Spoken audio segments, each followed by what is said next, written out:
Hello. Sorry, I'm looking up at my off-air monitor. There we are, look, live from Cambridge.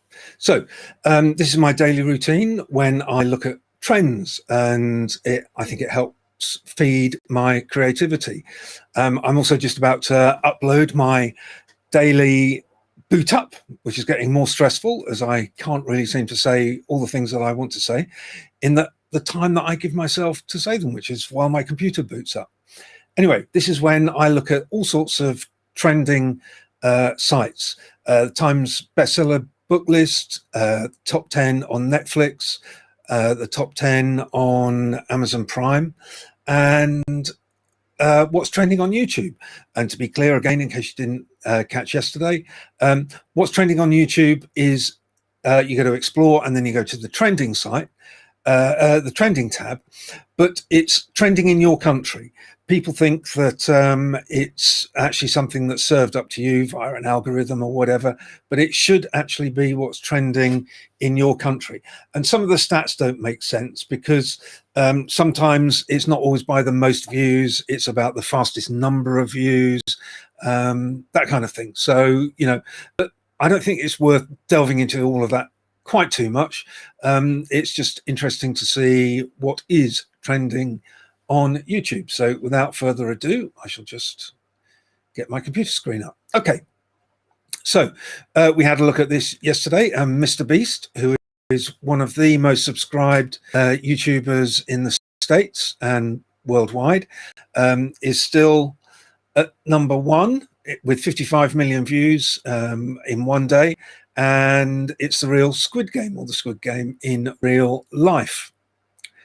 I'm going to do a review of the Squid Game on my YouTube site, but with particular relation to what I've been talking about on my daily boot up, which is about the ticking clock, because there are lots of very interesting ticking clocks in the Squid Game. And so we'll be reviewing the Squid Game and also looking at the ticking clocks in there, because I think examples are the best way of kind of understanding what I'm getting at. Excuse me. Okay, Sidemen. I think I mentioned them yesterday. Mini Minter is one of the Sidemen. What you didn't know about the Sidemen, which is a bit of clickbait, because the Sidemen are very popular, and here we are. One of the Sidemen is allegedly going to tell you something you didn't know about them. I'm sure my girls will be watching that. That's by Mini Minter. Okay. And what's interesting is that it's Friday, and today, as you can see, it's dominated by independent influencers. There's not so many corporates. They come up in a little while, but not quite so many corporates like BT Sport and the usual kind of ads, or even the TV channels, ITV Hub and all the rest of it. The next one up here is Frank Lampard's 29 Questions with Gary Neville. This is the overlap is Frank Lampard's YouTube site where he interviews, unsurprisingly, footballers. Okay, and then here we have another one of the Sidemen, YouTuber, Harry, WSD Plays. He made his name doing FIFA gameplay videos, lives in Jersey. He's about 24 years old, but yes, very interesting. Shall I play you a little bit of that? I meant.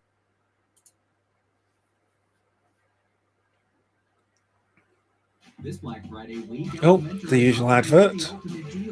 One day I'll get YouTube professional and then I won't have to sit through those. How's it going, guys? Today I'm going to be building my best friend a brand new setup. This, as you can see here, is my flatmate Calfreezy's setup. It looks it's a bit stinky. It's not ideal. It's not great, man. What do you mean? It's a bit stinky. There we go. So look at those, some nice Elgato lights there. I use those. 3 monitors, very good. Okay, enough of that already.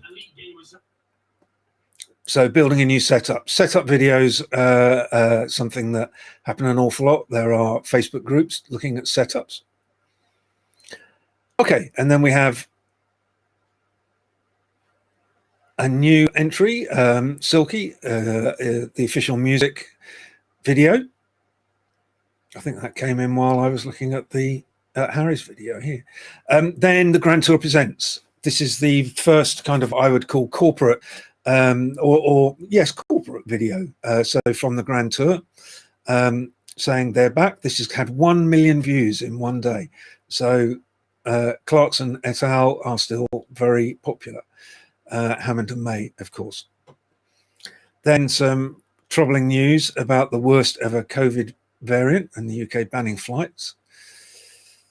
Then we have Jacksepticeye. Now, this is the most subscribed YouTuber, another independent in Ireland, the most subscribed in Ireland, and he's called Jacksepticeye because he had an accident as a kid which damaged his eye, and he does a kind of vlog on anything and everything, really. Very interesting. And then we're getting into the whole notion of BT Sport. Then we've got another independent, Chris MD, something I showed you the other day, the McFarlanes, talking about all this. Are raw eggs really safe? Very important to know that. And then we're back to some that we've seen before, BTS and Papa Mochi are reunited on the Late Show. Okay, enough of that. I just want to talk as well, because there's a lot of boys here who are like influencers, but I want to talk about Little Simsy. My girls love this. Little Simsy is an absolute expert on The Sims. Sims is a game, obviously, a building game, and a simulation of people who like to build houses. Here we go. She's very engaging. It's pretty difficult to build a nice starter home in The Sims. We all know that 20K, especially for a person like me, is not enough money to build a house in The Sims. And typically your Sims start out with 20,000 simoleons. You build a 1-bedroom, maybe 2-bedroom house, and that's all. You know, if you're lucky, you can. Okay, that's how she earns her living, Little Simsy. But very popular. She's got 1.42 million subscribers, but they're very, very loyal and love her to bits.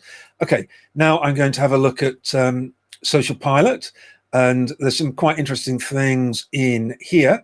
I can't link to that for you because that's a paid for element of C21, but about adapting children's literature for television.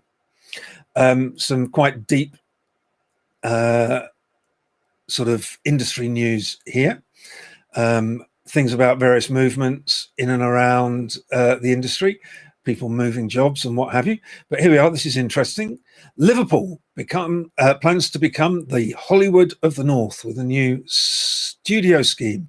Liverpool City Council is plotting a major redevelopment of one of the city's vacant buildings that could see it turned into one of the UK's biggest film and TV complexes.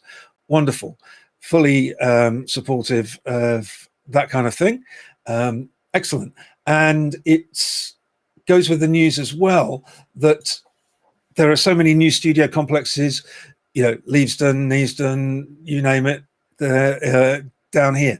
Really interesting and really good to see. Okay, and then there was a couple of other things. Oh yes, Ofcom has greenlit BBC 3, which had gone online only. Now it's going to go back to linear TV, but with some content conditions. BBC 3 going back to being online. And this is funny as well. So this is, for those of you that like German humor, this has been a commission by Warner TV for Ricky Gervais and Ramadan to Kida Kahor Ramadan from 4 Blocks. They've been commissioned to do a spoof mockumentary about the TV show Extras being commissioned in Germany. I'm quite looking forward to this. Ricky, of course, in The Office, kind of made his name in mockumentary, but here he's playing himself, and it's about getting extras through the German comedy system. Very interesting. Okay, and now very quickly, look at the UK fiction top 10 book chart. This is from the Sunday Times book list, and we can see that Jack Reacher is there at number 1. Dark Hours, these are all thrillers, obviously. Honor of Rome, AD 59, years after he fought Britannia's barbarians during the Roman invasion. Centurion Marco is back. Very interesting. Judges List, John Grisham, then good old Richard Osman there, the man who died twice. I think that's his second book, isn't it? Another very interesting one. Ken Follett, Never, Stolen US Army Drone, another thriller there. John Le Carrier, Silverview. So thrillers, and mimicked almost on television. We have a lot of thrillers at the moment from, you can't really call Show Trial a thriller, I guess, although it's kind of like a whodunit, or who's guilty of doing it. And then there's Vigil, another kind of whodunit, still very popular, with the ticking clock of who did it. Okay, non-fiction. It's a bit pointless looking at this on the run up to Christmas because there's a lot of kind of stocking fillers here. Although this I like because Bob Mortimer, who should be a national treasure, is here doing and away, which is what they say when they catch a fish and put him back in the water. Diddley Squat, A Year on the Farm, more Clarkson from his Amazon show. A hilarious and fascinating look at behind the scenes of Jeremy's farm. Marvelous. Good to see. We all love Guinness World Records. Obviously, that's coming up there. The fully revised 2022 version. Mary Berry, all very Christmassy. And Mrs. Hinch, Life in Lists. I want to look into that. Hi, guys. Welcome to my brand new notebook of actual dreams and life in lists. And Storyteller. I'm going to have a look at that a little bit more. But these are the non-fiction titles. Okay, UK cinema. Ghostbusters Afterlife in at number 1, grossing 4 million. Good to see cinema making a little bit of a comeback. Eternals, No Time to Die, the James Bond, which I was surprised to see is already available for rental on Sky. Dune, which again I want to go and see, gross total taking 20,634 last weekend. King Richard, Boss Baby 2, Spencer, Venom, Ron's Gone Wrong, and The Addams Family. Again, there's not many trends there that we can really take away, but interesting to see that, hopefully the cinema is back. No Time to Die. It's gone down to under 1 million in its weekend grosses, but it's taken 94 at the box office since it released, which is reasonably healthy, I would think, but possibly an indication, given the fall off of people actually going to see it, why it's available on Sky. TV ratings, lovely. I do like a bit of wood turning. Britain's Best Woodworker, 1.1 for the finale, which seems to be very good. Games Master returns with 100k. I'd say that's a little bit disappointing, but I'm going to have a look at that. And we talked yesterday about Great British Bake Off being back down to pre-lockdown levels. I'm a Celeb opener slips below 10 million. I think that's probably a non-lockdown issue rather than anything for ITV to worry about. Top Gear overtakes the Larkins. The Larkins is sort of a redo of the Darling Buds of May. And, you know, as much as I love Bradley, it's not quite as endearing for some reason. I don't know why that is. And Channel 5 are having a purple patch of their drama. Very good, Dalgleish. I haven't actually watched that yet, but there we go. And we can get into the genre overview a little bit more.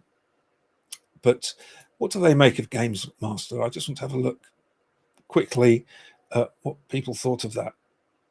Avalon and Bancroft Studios reboot the classic show, struggle to cut through. That's a shame. Down on the slot average. Well, I'm going to have a look at it and see what I make of it. But there we go. Okay, Netflix's top 10. Here we go. Red Notice film stifled at the box office because of COVID. But, you know, this is a comedy, police drama. FBI profiler enlists the help of his second best art thief in the world, Reynolds, to hunt down and capture the world's most wanted thief, Gal Gadot. Okay. Cowboy Bebop. I've not looked at that, but it's apparently a long-awaited action adaptation of the classic anime series. We like a bit of anime. Tiger King has come back. Another true crime show, it says here, but it's bonkers. Yep, I'll go along with that. Hellbound, set in a version of Earth very much like our own. Hellbound follows what happens when a supernatural creature appears and predicts the deaths of random people. Excellent. There's a full review there. Queen of Flow, Spanish dramas. Interesting. Has anybody watched that? What's it called? The Heist. That's an interesting show. Arcane, I recommend you have a look at that if you like a bit of anime, based on the computer game League of Legends, but it's an animated event series full of moral dilemmas. It's cool. Made, of course, another limited series, and people are saying it's a shame because it's so good, about poverty in America. And then Princess Switch. Okay.